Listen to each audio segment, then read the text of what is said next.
출애굽기 8장 16절에서 19절. 여호와께서 모세에게 이르시되 아론에게 명령하기를 내 지팡이를 들어 땅에 티끌을 치라 하라. 그것이 애굽 온 땅에서 이가 되리라. 그들이 그대로 행할세. 아론이 지팡이를 잡고 손을 들어 땅에 티끌을 치매 애굽 온 땅의 티끌이 다 이가 되어 사람과 가축에게 오르니, 요술사들도 자기 요술로 그같이 행하여 이를 생기게 하려 하였으나 못하였고 이가 사람과 가축에게 생긴지라. 요술사가 바로에게 말하되 이는 하나님의 권능이니이다 하였으나 바로의 마음이 완악하게 되어 그들의 말을 듣지 아니하였으니 여호와의 말씀과 같더라.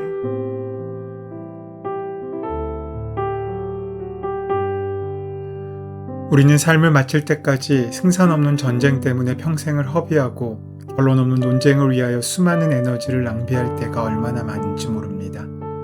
우리 삶에서 시간만 허비할 때가 너무나 많이 있습니다. 하나님을 알고 확신하는데 너무 많은 시간을 들이는 것은 자신에 대한 재앙입니다. 우리가 속히 힘써 하나님을 알고 하나님을 믿고 사는 것이 큰 행복입니다. 하나님은 속히 알수록 덕입니다. 하나님을 아는데 많은 시간을 허비하는 것은 불행한 일입니다.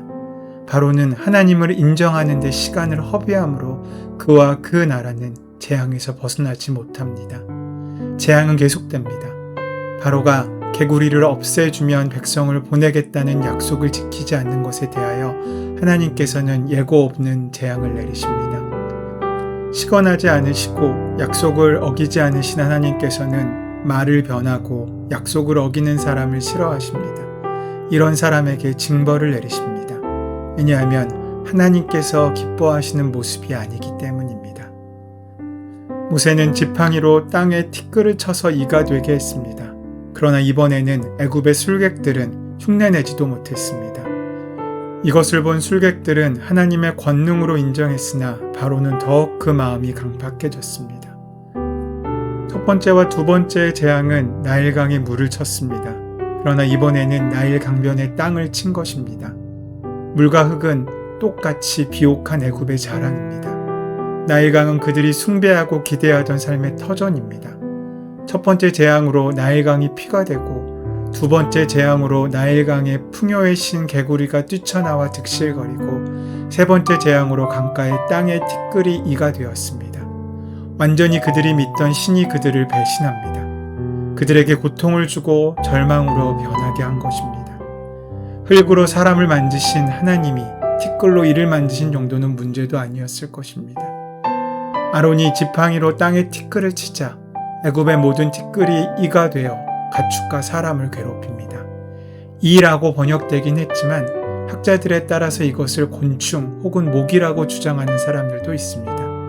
애굽의 각닭이라는 종류의 모기는 다리가 길고 몸집이 작아 눈에 잘 띄지 않을 정도로 아주 작은 곤충입니다. 이 각닭이는 사람의 눈과 코 속까지 들어가 쏘아댑니다. 사람과 동물에게 아주 고통스러운 곤충입니다. 여기서 중요한 사실은 바로가 경영하고 통치하고 있는 땅에서라도 하나님의 의지는 제한 없이 작용되고 있다는 사실입니다. 땅의 티끌이 이가 되었습니다. 사실 땅은 죄가 없습니다. 하나님께서 만드신 아름다운 피조물일 뿐입니다. 그들에게 풍요를 안겨주는 비옥한 땅입니다. 그런데 그 땅이 사람들에게 저주를 주고 사람들이 싫어하는 땅으로 변하였습니다. 땅이 저주를 받습니다. 왜 그러합니까? 사람이 저주를 받음으로 땅이 저주를 받게 된 것입니다. 땅은 아무 잘못 없지만 사람이 잘못을 저지르면 땅도 저주를 받습니다. 하나님께서 죄를 지은 아담에게 말씀하셨습니다. 땅은 너로 인하여 저주를 받고 땅이 내게 가시덤불과 엉겅퀴를 낼 것이라고 말씀하셨습니다. 땅이 아담의 범죄로 저주를 받고 인간에게 고통을 주고 있는 것입니다. 욥기 5장 6절에는 재앙은 티끌에서 일어나는 것이 아니요 고난은 흙에서 나는 것이 아니라고 말씀합니다. 티끌이나 흙이 재앙이나 고난 그 자체가 아니라는 것입니다. 인간이 고통당하는 것이 고난이고 재앙입니다. 사람과 가축의 눈과 코에 심한 고통이 미쳤습니다. 정말로 백성들과 가축들이 미칠 지경에까지 갔습니다. 심지어 이 각다기가 들끓게 되면 죽기까지 한다고 합니다. 가축은 왜 고통을 당합니까? 가축은 사람의 소유입니다. 피조물을 다스릴 책임이 있는 사람이 그 책임을 다하지 못하면 가축이 고통을 당합니다. 땅을 정복하라. 바다의 고기와 공중의 새와 땅에 움직이는 모든 생물을 다스리라고 하나님께서는 인간에게 사명을 주셨습니다. 그런데 잘 다스리지 못하면 다스림을 받는 대상들이 고통을 받게 되는 것입니다. 신명기 28장을 보십시오. 사람에게 모든 복이 임하면 내 짐승의 새끼와 우양의 새끼가 복을 받을 것이라고 말씀하고 있습니다. 사람에게 모든 저주가 임하면 내 우양의 새끼가 저주를 받을 것이라고 말하고 있습니다. 인간에 따라서 짐승은 함께 복을 받기도 하고 저주를 받기도 합니다. 이것이 인간에게 주어진 책임입니다. 댓글은 작은 것입니다. 작은 것이 이로 변하니 얼마나 큰 고통을 실어오는지 모릅니다. 사소한 것이 더 큰 문제를 야기하고 있습니다. 작은 것의 가치가 큰 것에 못지 않습니다. 작은이, 진드기, 모기가 사람에게 얼마나 큰 고통을 줍니까? 애굽의 요술사들이 이전처럼 자기의 능력을 보이려고 했지만 그들은 결국 실패하고 맙니다. 마술사는 한두 가지 기적을 흉내낼 순 있었지만 세 번째부터는 흉내도 낼 수 없었습니다. 세상의 거짓 선지자들은 사단의 힘을 빌어 마치 우주와 역사의 주도권을 잡은 것처럼 선전합니다. 그리고 모든 것을 다 할 수 있고 모든 것을 다 줄 수 있는 것처럼 이야기합니다. 그러나 결국 그들은 멸망의 자식이요 하나님의 통치권에 예속된 제한된 존재들일 뿐입니다. 그들은 즉시 그 사실을 인정합니다. 그래서 바로에게 이는 하나님의 권능이니이다 하고 말합니다. 하나님의 권능이란 문자적으로는 하나님의 손가락을 의미합니다. 하나님의 손은 권능 그 자체입니다. 하나님의 손에는 권능이 있습니다. 그러니까 이 일은 우연히 발생한 일이 아니라 하나님의 손이 하신 일이라는 것입니다. 그러나 하나님을 믿지는 않았습니다. 그들은 자신들이 모세보다 못하다는 사실을 알리고 명예를 지키기 위한 목적으로 그저 하나님을 인정할 뿐이었습니다. 하나님을 지식적으로 아는 것은 전혀 구원과 관계가 없습니다. 구원에 그 지식은 도움이 되지 못합니다. 지식적으로 아무리 많은 것을 알아도 그 지식 자체가 생명이 되지 못합니다. 귀신들도 예수님을 알았습니다. 귀신들도 예수님이 하나님의 아들이신 것을 알았습니다. 하지만 귀신들이 예수님을 안다고 구원받은 것이 아닙니다. 그들은 머리로만 알았습니다. 이것은 구원과는 관계가 없는 것입니다. 머리로 아는 지식이 능력이 되게 하는 것이 바로 믿음입니다. 머리로 하나님을 아는 것은 아무 소용이 없습니다. 하나님을 인정하는 것도 자신의 편리나 이익 때문이었습니다. 아는 것은 믿는 것과 하나 될 때 비로소 완전한 믿음이 될 수 있습니다. 마술사들은 입술로는 하나님의 권능을 인정했지만 그 마음은 아니었습니다. 이런 마술사들의 말에도 바로의 마음은 더욱더 강팍해져 갔습니다. 일이 이쯤 되었는데도 바로는 그 사실을 인정하려고 하지 않습니다. 그 사실을 인정하는 순간 자신의 권위가 흔들린다고 여겼기 때문이었을 수도 있습니다.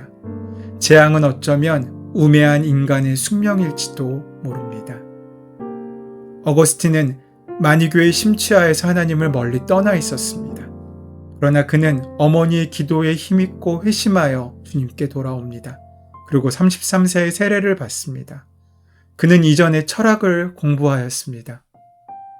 그리고 말하기를 전에는 철학적 관념으로 내 생명 되신 주님을 이해했습니다.